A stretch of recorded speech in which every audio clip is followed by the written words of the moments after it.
So আজকে আমি যাচ্ছি মেমারি কিছু কাজ আছে। আর এই দেখো রাস্তাঘাটের এদিকের অবস্থা দেখো, চারিদিকটা সবুজ।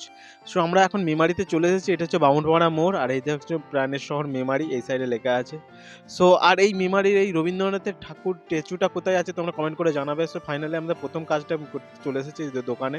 চলো আমি এই দোকানের মালপত্রটা নিয়ে নিই। আর তারপরে আমরা চলে এসেছি দেখো ব্রাইট টিভিএস শোরুমে। সো এখানে হচ্ছে টিভিএস এর নতুন নতুন গাড়ির মডেল আছে। সো এখানে আমার বন্ধুটা বলছিল যে গাড়িটা নেবো, তার জন্য চলে এসেছি। আর এই দেখো এই সাইডে দুটো গাড়ি আছে, টিভিএস এর রেনন। সো রনিনটা আছে।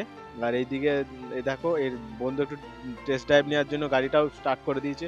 আর এই সাইডে দেখছি এটা টিভিএস এর ব্রাইট শোরুমটা। আসো তারপরে আমরা এলাম এখানে রয়্যাল এনফিল্ডের। এদিকে এদিকে হচ্ছে হান্টার 350, এই গাড়িটা কত সুন্দর দেখো। এখানে অল্পই গাড়ি ছিল। সো তারপরে আমরা চলে এলাম মেমারি বাস স্ট্যান্ডে। আর মেমারি বাস স্ট্যান্ডে বিকেলবেলায় মানে খিদে পেয়ে গেছিলো, আর এখানে ছিল মোমো স্টল। সো আমরা নিয়ে নিলাম তাড়াতাড়ি গরম গরম মোমো। চলো আমরা মোমোটা খাই আর তোমরা ভিডিওটাকে লাইভ করছো।